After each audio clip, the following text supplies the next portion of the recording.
د بېنظیرې کفالت پروګرام روپۍ چې دي دا شروع شوي دي. تاسو ټول ته به دغه پته چې دا روپۍ شروع شوي دي، خو دا ځینې کسانو ته میلاو شوي دي او ځینو ته نه دي. نو تر اوسه پورې چې دي 47 لاک کسانو ته چې دي دغه روپۍ میلاو شوي دي او 50 ارب روپۍ چې دي دا ورکړی شوي دي.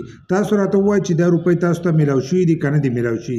بل لا په لاوله کې دي چې د 8171 نه کمو کسانو ته میسج راشي نو هغه کسانو ته چې دی دا روپۍ به میلاویږي.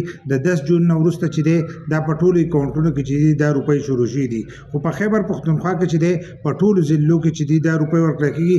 یوه ضلع ده چې په هغه ضلع کې نه ورکړی کېږي او په باقي ټولو ضلعو کې چې دی دا روپۍ ورکړی کېږي. نو که کومو کسانو خپلې روپۍ نه یې راغستې نو تاسو لاړ شئ خپل کیم سیټ ته، هلته کې چې دی تاسو خپلې روپۍ چې دی دا راغستی شئ. خو که تاسو ته د مخکې نه میسج راځي چې تاسو رجسټریشن وکئ او تاسو نه یې کړی، مخکینی تاریخ یې تاسو له درکړی، نو دې ځل چې دی دا روپۍ به تاسو ته نه میلاویږي. او کومو کسانو ته چې اوس د جون میاشت ورکړی شوي ده نو هغو ته به راتلونکی کم قسط چې دی دا به نه میلاویږي. نو خپل رجسټریشن چې دی هغه دوباره وکئ که تاسو د دې لپاره اهل یې. نو په راتلونکي وخت کې چې دی دغه روپۍ چې دي دا به تاسو ته میلاویږي. خو په کمنټس کې راته لازم ووایئ چې تاسو خپلې روپۍ چې دي دا راغستې دي که نه دي راغستې، ځکه تر اوسه پورې چې دی 47 لاک کسانو ته چې دی دغه روپۍ میلاوي شوي دي او 50 اربه روپۍ چې دي دا ورکړی شوي دي.